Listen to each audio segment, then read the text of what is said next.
Welcome to Counterpoint. I'm Tanya Granick-Allen. School choice has always been an interesting subject for me. I'm the mother of 5 young children, and how they're educated and by whom is always front of mind. Like many parents, when I first put my mind to education of my eldest when she came of age, I was somewhat surprised at how little school choice there was. Here in Ontario, your education bill is covered as long as you're in the publicly funded system.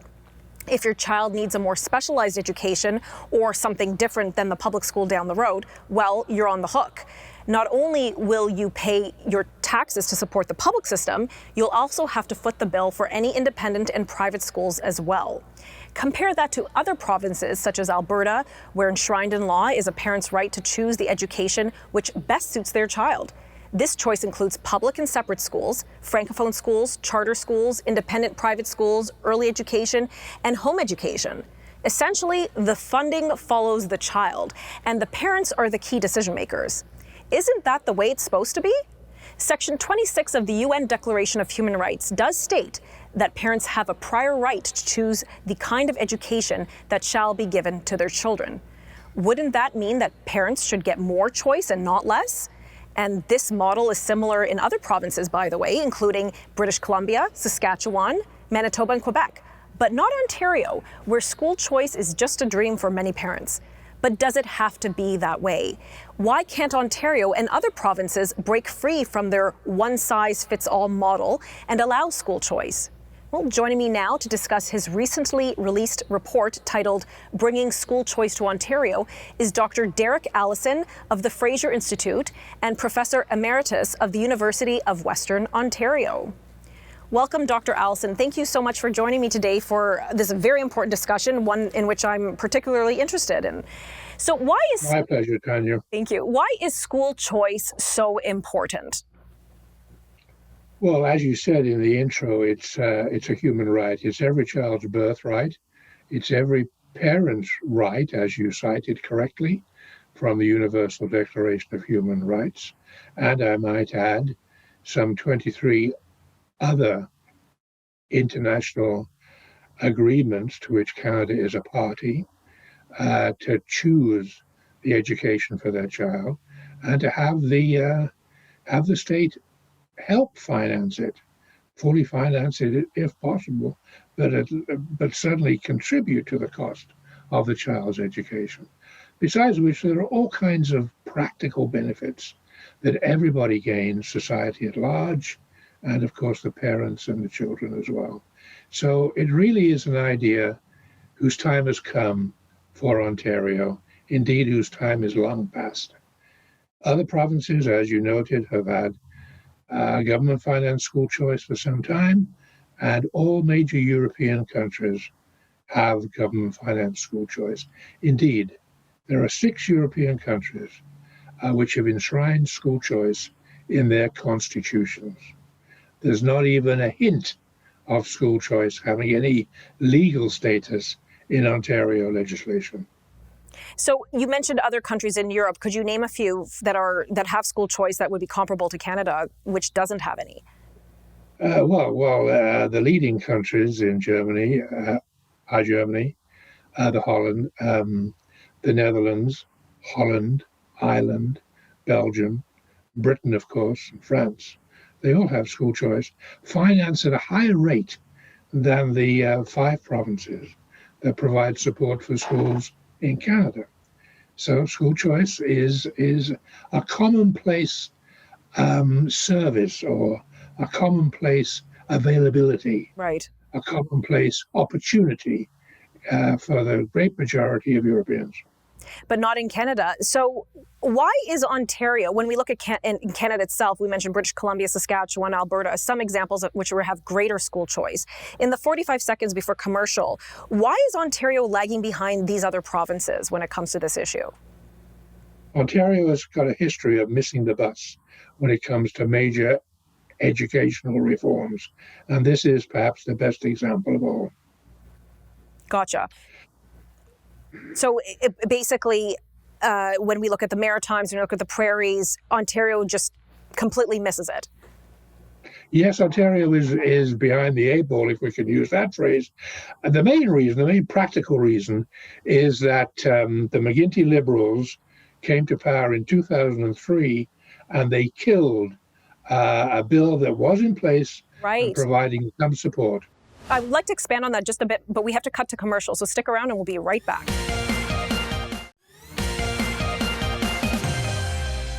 Welcome back. We're discussing school choice, and joining me is Dr. Derek Allison, who just authored an interesting study for the Fraser Institute. Dr. Allison, in 2003, we were discussing before the break that there was some element or attempt to provide school choice for students and parents in Ontario, and then there was a change in government. What happened? The policy, the legislation was called the Equity in Education Tax Credit, which is a really perfect name. Because one of the problems we have in Ontario, of course, is we have the greatest number of independent schools, the highest proportion of students attending independent schools in the country, but no government support whatsoever. So what that means is that ordinary folk cannot afford to send their child to a school that they believe will best suit and serve his or her needs and ambitions and aspirations. So the end of the Eves government, the finance minister introduced the Equity in Education Tax Credit. It came under attack from the opposition, but it survived those attacks and sailed through and was passed into legislation. And then there was an election. And this is the election that brought the McGuinty government to power. And of course, the McGuinty Liberals have been opposed to the bill, the Equity in Education Tax Credit. And one of the very first things they did was retroactively repeal the legislation. So the act had been in place for 1 year, but all of the parents that had believed they would have the opportunity to benefit from the tax credit had it snatched away from them. My goodness. Which was most unfortunate. Now, of course, at that time, the McGuinty government was obviously committed to opposing school choice and continued to do so.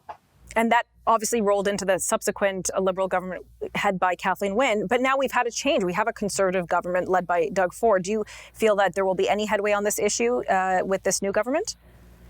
I fear that there will not be, but I believe that there absolutely should be.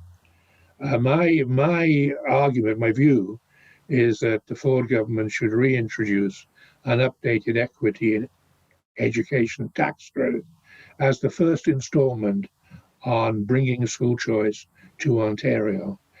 We had it once, we should have it again. Unfortunately, even though the Ford government introduced the CARE program, which provides a tax credit for parent choice in childcare, right, they seem to have shied away completely from parent choice in education, which is deeply regrettable.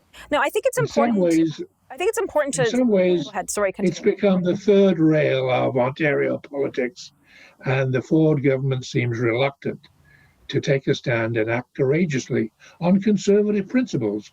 And if they don't do it, no other successive government, no Liberal government, no NDP government will do it, because they are both historically and ideologically opposed to the principles of school choice. Let's talk about... best hope is the current government.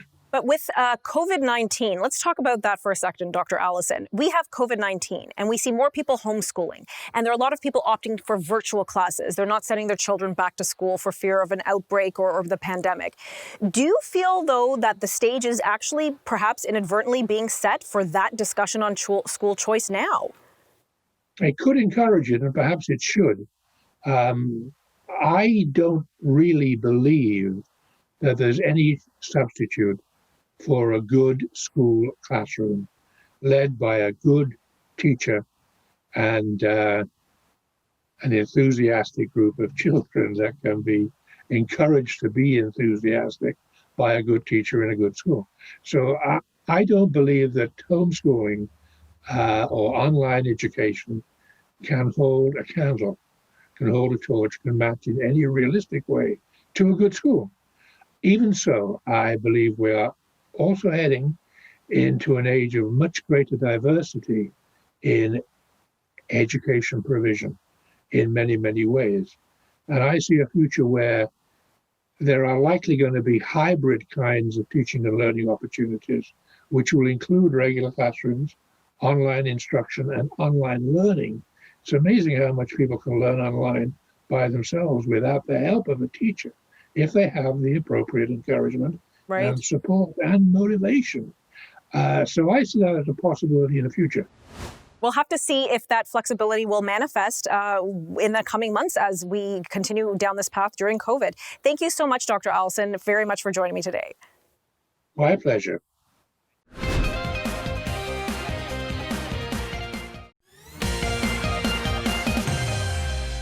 Welcome back. We're continuing our discussion on school choice in Canada and specifically Ontario. Well, joining me now with the parents' perspective is Dr. Teresa Pierre, president of the Ontario-based organization Parents as First Educators, and Jeff Park of the Alberta-based Parents for Choice in Education. Welcome, Dr. Teresa and Jeff. Thank you so much for joining me today. Jeff, we'll start with you. Alberta has probably one of the best models of school choice in Canada. How is it working out for everyone? Well, thank you for having me again, Tanya. It's been working out excellently for students and parents. Alberta has led a lot of the OECD countries and sub-jurisdictions on all sorts of, on the PAFE and all sorts of standardized tests, and we have had a strong democracy and all the typical arguments for why you need a public education only model have been proven wrong time and again in Alberta.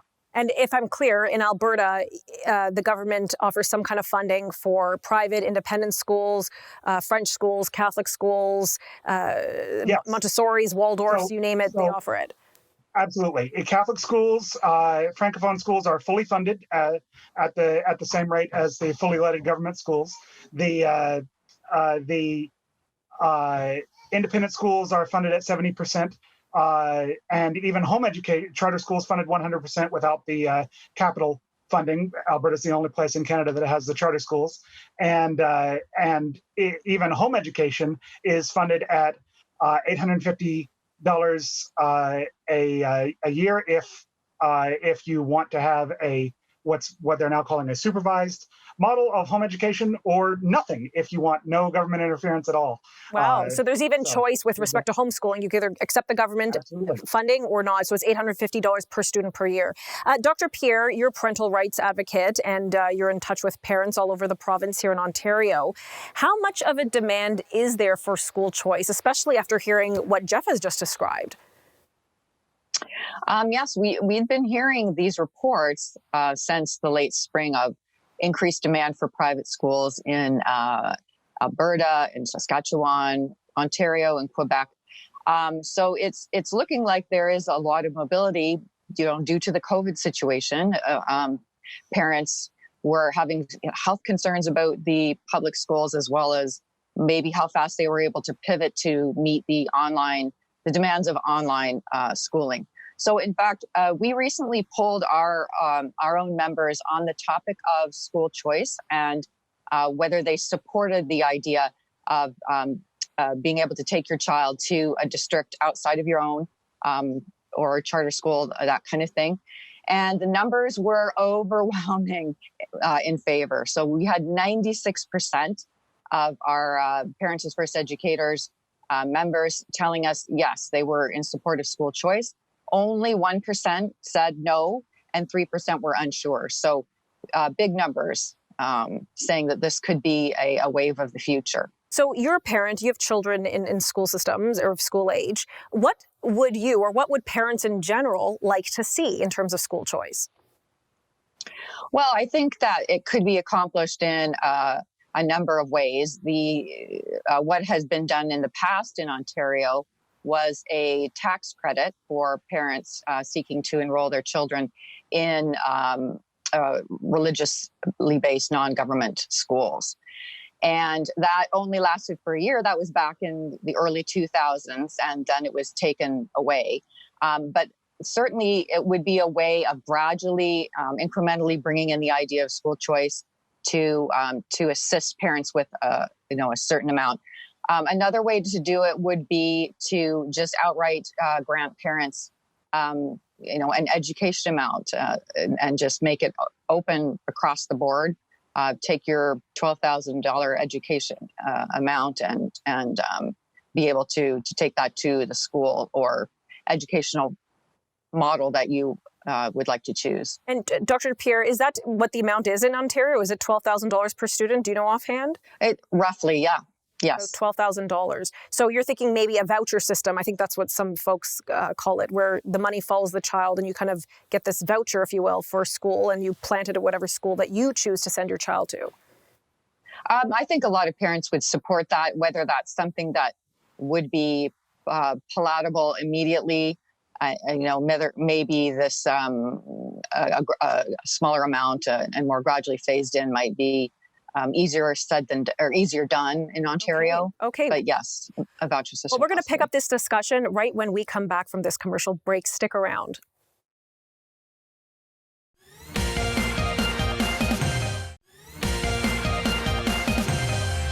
Welcome back. We're having a parent panel of discussion on parental choice in education and what a school choice looks like in Canada. We're joined by Jeff Park from Alberta and Dr. Teresa Pierre in Ontario. Jeff, before the break, we were hearing from Dr. Pierre about what she thought would work here in Ontario. You obviously have a very open, flexible model in Alberta, one of many of the provinces around this country's envy. How is it working out? And I guess my question to you, and I'm going to follow up actually with a question on homeschooling, but so far, how's it working out? It's working out really well? Absolutely. As I was saying before the break, we had in terms of standardized test scores, in terms of democracy outcomes, and in terms of parent satisfaction in the schooling system, and in terms of cost. Not only do we save money by that lower level of funding for schools of choice, but we also, I believe, our per student funding is about $10,000 as opposed to the $12,000 in Ontario that Dr. Pierre mentioned. So across the board, Alberta system, I think all of Canada can benefit from our example. Okay, let's talk about homeschoolers, for example, home educators.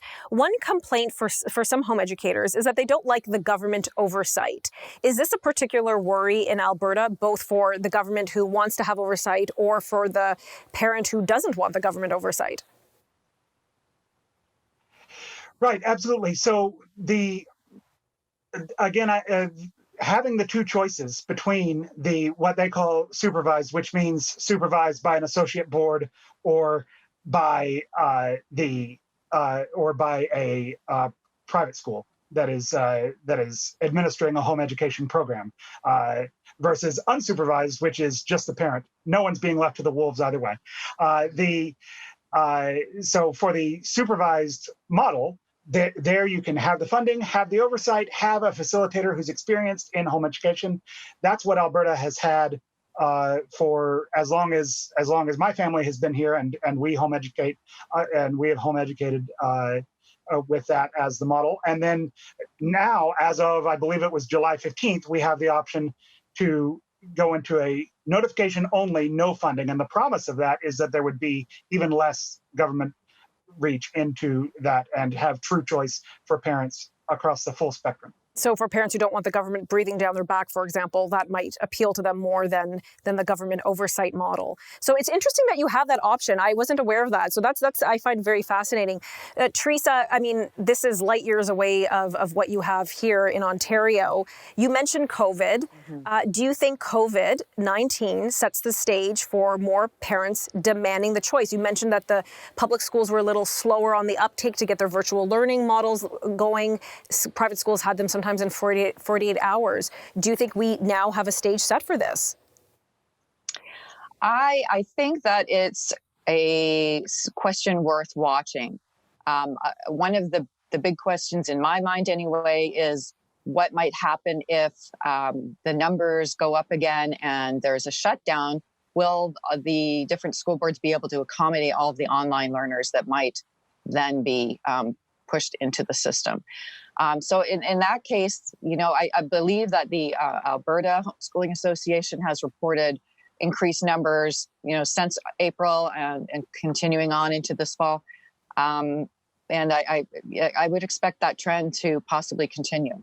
And do you think this is something that parents would march on the steps of Queen's Park for if there's another shutdown and they're, concerned that their children are not getting education and they want that choice? Is this something that they're actually going to rally for? I could see that happening. There's nothing that's more important to parents than their children's education. And I don't really see parents putting up with another whole year of what happened in the spring. So yeah, I think you've latched onto it early, and good for you.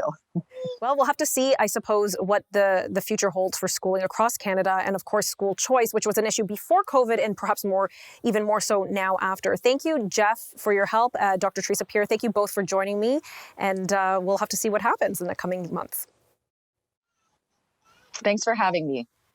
I think that was a fascinating discussion. Dr. Allison's report certainly hit a nerve with many in Canada, especially in Ontario, where they envy provinces like Alberta, like British Columbia, who have a lot more school choice than is afforded here in Ontario. What will happen? Will COVID make an impact? Will it drive the argument? We'll have to wait and see. For Counterpoint, I'm Tanya Granick-Allen.